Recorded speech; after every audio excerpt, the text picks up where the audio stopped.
Good morning children. आज हम लेकर आए हैं आपके लिए आपका अगला पाठ, जिस पाठ का नाम है मेरा बचपन।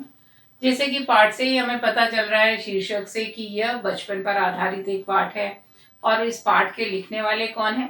रविंद्रनाथ टैगोर। वही रविंद्रनाथ टैगोर जिन्होंने हमारे राष्ट्रगान की रचना की है। तो ये जो पाठ है, इस पाठ को पढ़ने से पहले हमें ये जान लेना है कि ये जो पाठ है ये एक रियल यानी कि वास्तविक घटना है जो कि उनके जीवन में घटी है, या जिसे याद करके उन्होंने लिखा है।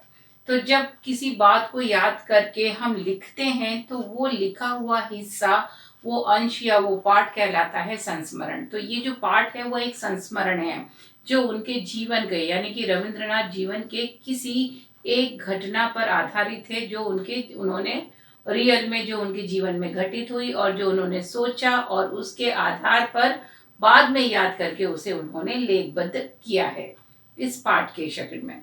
तो देखते हैं इस पाठ में है क्या। तो उस पाठ को शुरू करने से पहले हमें कुछ बातें ध्यान रख लेनी है, जैसे कि इस पाठ के रचनाकार कौन है। आपसे जब प्रश्न पूछे जाते हैं तो इसी प्रकार के प्रश्न पूछे जाते हैं कि पाठ किसने लिखा है, उस पाठ में क्या बताया गया है, किस बात पर आधारित है। तो हम इन बातों को पहले इन बिंदुओं के रूप में देख लेते हैं।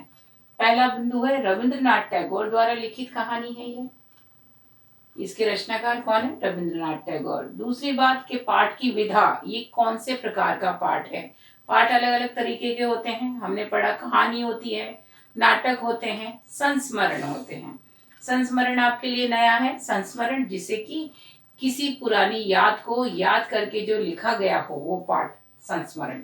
तो आपसे पूछा जाए पाठ की विधा कौन सी है, तो आप कहेंगे संस्मरण। और इसमें स्वतंत्रता के महत्व को दर्शाती है ये जो रचना है, ये जो कहानी है, किसको दर्शाती है, किस बात को हाईलाइट कर रही है? स्वतंत्रता के महत्व को, कि आजादी कितनी जरूरी है हर एक प्राणी के लिए, इंसानों के लिए ही नहीं, हर एक प्राणी के लिए, चाहे वो पक्षी हो चाहे वो पशु हो, हर एक के जीवन में आजादी, स्वतंत्रता का अपना महत्व है। और लास्ट पॉइंट यहाँ पर जो हमने लिखा है, पशु पक्षियों से प्रेम का पाठ पढ़ाती है। ये इस पाठ में हम देखेंगे कि हमें पशु पक्षियों से प्रेम करना चाहिए। किस प्रकार एक नन्हा बालक है, वो पशु पक्षियों की रक्षा करता है और उनके लिए वो उनको पिंजरे से बाहर कर रहा है। तो ये बता रहा है कि हर एक को अपनी प्रकृति से प्रेम करना है, उससे जुड़ी हुई चीजों से प्रेम करना है, क्योंकि हर एक प्रकृति की जो चीज है वो आपस में जुड़ी हुई है।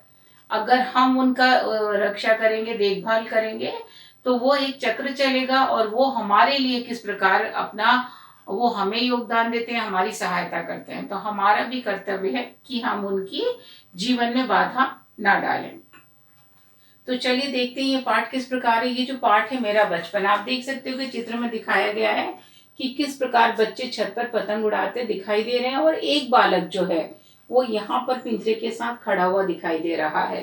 तो वो, और आप देख सकते हो कि उसके चेहरे पर एक उदासी है, अजीब सा दुख है, वो पिंजरे में जब पक्षियों को देख रहा है।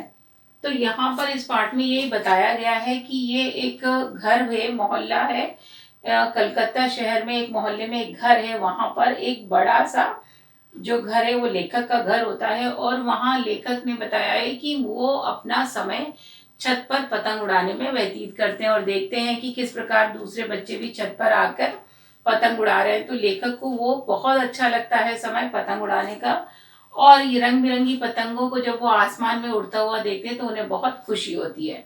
लेकिन वो साथ में उन्हें एक बात का दुख भी है, वो ये कहते हैं कि उस समय हमारे जब पतंगे उड़ाते हैं हम लोग हमारे मोहल्लों में, तो हम देखते हैं कि वहां पर लोगों को पक्षी पालने का बहुत शौक है। लोगों के घर की छतों पर पिंजरे रंग बिरंगे टंगे हुए दिखाई देते हैं और उनमें पक्षी कैद दिखाई देते हैं। तो ये जो लेखक हैं रविंद्रनाथ टैगोर जी, वो कहते हैं मुझे बहुत दुख होता है उन पिंजरे को देखकर, क्योंकि उन पिंजरे में जब पक्षियों को वो बंद देखते हैं ना, तो उनको लगता है कि क्यों हम किसी भी निर्जीव, मतलब किसी भी एक निर्दोष प्राणी को, निर्जीव नहीं जानदार है, लेकिन उन निर्दोष प्राणियों को हम क्यों बंद करके रखते हैं।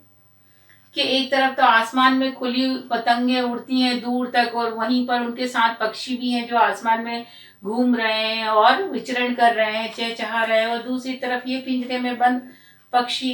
तो उन्हें बड़ा दुख होता है। अब वो अपने घर में भी देखते हैं कि उनकी ही मछली भाभी घर में पिंजरा ला के रख रखा है और उसमें उन्होंने पक्षी बंद कर रखा है, तो इससे वो बड़े दुखी होते हैं। फिर उन्हें पता चलता है कि उनके घर में जो उनकी भाभी हैं वो एक दूसरा पिंजरा खरीद कर लेकर आई हैं और मोहल्ले की दूसरी महिलाएं भी वो पिंजरा देखने आती हैं। तो अब ये भी पहुंचते हैं, देखने जाते हैं कि भाई क्या बात है, क्यों सब देख रहे हैं। तो इस बार उनकी जो भाभी हैं वो गिलहरी को भी लेकर आई हैं, उस पिंजरे में गिलहरी को बंद कर रखा है। तो ये देखकर उनको बड़ा दुख होता है, तो वो ये कहते हैं कि क्यों आप इन छोटे, बाकी सारी महिलाएं बड़ी खुश हैं, वो कहती हैं आपकी तो कितनी अच्छी चॉइस है, आप इतना अच्छा पिंजरा खरीद के लाए हो। लेकिन ऐसे में जो रविंद्रनाथ जी हैं उनको बड़ा दुख होता है और वो उनसे प्रश्न करते हैं। किस प्रकार प्रश्न करते हैं कि आप इन बेजुबान प्राणी पर अत्याचार कर रही हैं, इनने आप बिगाड़ा ही क्या है जो आपने इनकी आज़ादी छीनकर इन्हें कैद कर लिया है। तो ये सुनकर वो जो उनकी भाभी हैं वो बड़ी क्रोधित होती हैं और कहती हैं कि तुम इतने छोटे बच्चे होकर हमें ज्ञान दे रहे हो, जाओ। वो उन्हें डांट कर कमरे में भगा देती हैं। तो ये क्या होता है कि उनको बड़ा दुख होता है कि भी मैं इनके लिए कुछ नहीं कर पा रहा हूँ।